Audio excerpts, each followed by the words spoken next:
দেখতে দেখতে জীবন থেকে আরও একটি রমজান চলে গেল। জানি না সামনের বছর আর রমজান পাবো কিনা, হায়াত আছে কিনা, বেঁচে থাকবো কিনা। আসসালামু আলাইকুম, সবাইকে ওয়েলকাম করছি শারমিনের আঙিনায়। ঈদ মানে আনন্দ, ঈদ মানেই খুশি। ঈদ উদযাপনের জন্য শহর থেকে গ্রামের দিকে যারা ছুটছেন তারা একটু সাবধানে থাকবেন।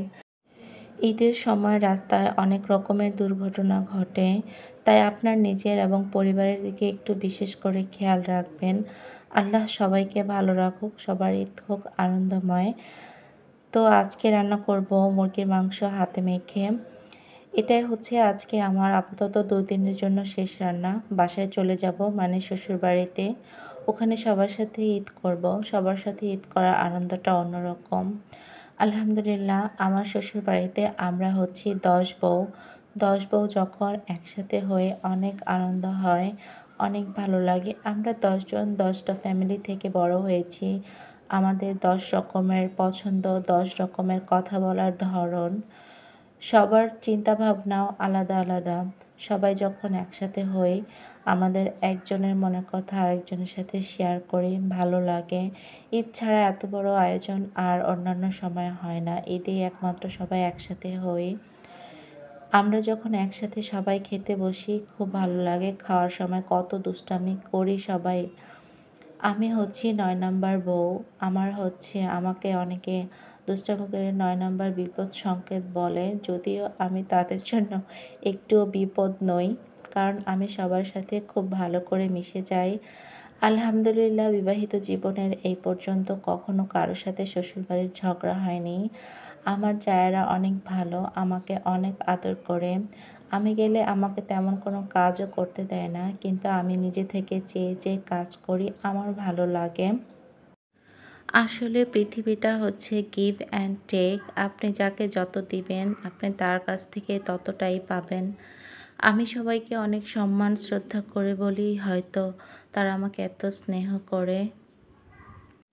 তবে হ্যাঁ, সবার মাঝে এমন কিছু মানুষও থাকে যাদেরকে আপনি হাজার করলেও তাদের মন ভরাতে পারবেন না।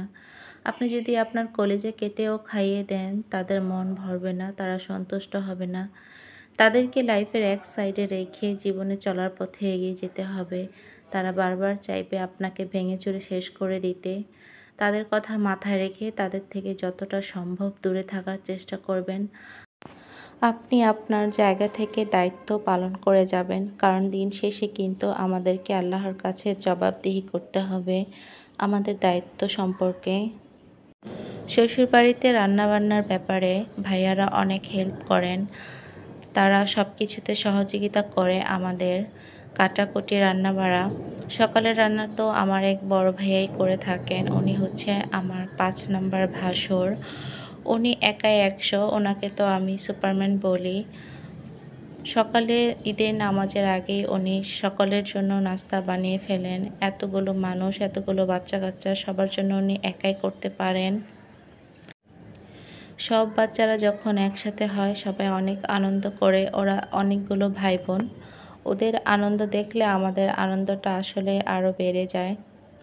আমার শ্বশুর ছিলেন একজন স্কুল টিচার। উনি খুব ভালো মানুষ ছিলেন।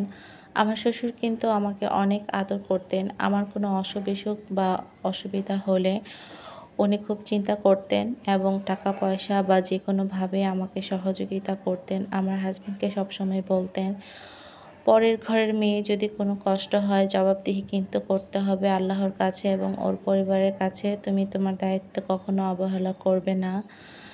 ৩ বছর হলো আমার শ্বশুর মারা গিয়েছেন। আমি সবসময় ওনার জন্য আমার মন থেকে দোয়া করি। উনি আমাকে অনেক ভালোবাসতেন। আমার একজন বড় শুভাকাঙ্ক্ষী ছিলেন আমার শ্বশুর। ঈদের মধ্যে কিন্তু খাবারের আলাদা আলাদা মেনু সেট করা হয় আমার শ্বশুরবাড়িতে। এই সিস্টেমটা চালু করেছিলেন আমার শ্বশুর। আমার শ্বশুর বেঁচে থাকতে খুব সুন্দর করে ঈদের খাবারের মেনুটা পরিচালনা করতেন এবং সবাইকে আলাদা আলাদা করে কাজ ভাগ করে দিতেন, যেন একার বা ২ জনের জন্য কষ্ট না হয়ে যায়। আমার কাছে এই সিস্টেমটা অনেক ভালো লাগে। একজনের ওপর খুব বেশি চাপ পড়ে না এর ফলে। যাই হোক, কথা বলতে বলতে আমার আজকের রান্না ও ইফতারগুলো কিন্তু তৈরি হয়ে গিয়েছে। ঈদ সবার জন্য আনন্দের হোক, খুশির হোক সেই দোয়া করছি। সবার জন্য রইল ঈদের অনেক অনেক শুভকামনা। সবাইকে ঈদ মোবারক। সবাই ভালো থাকবেন, সুস্থ থাকবেন। আল্লাহ হাফেজ।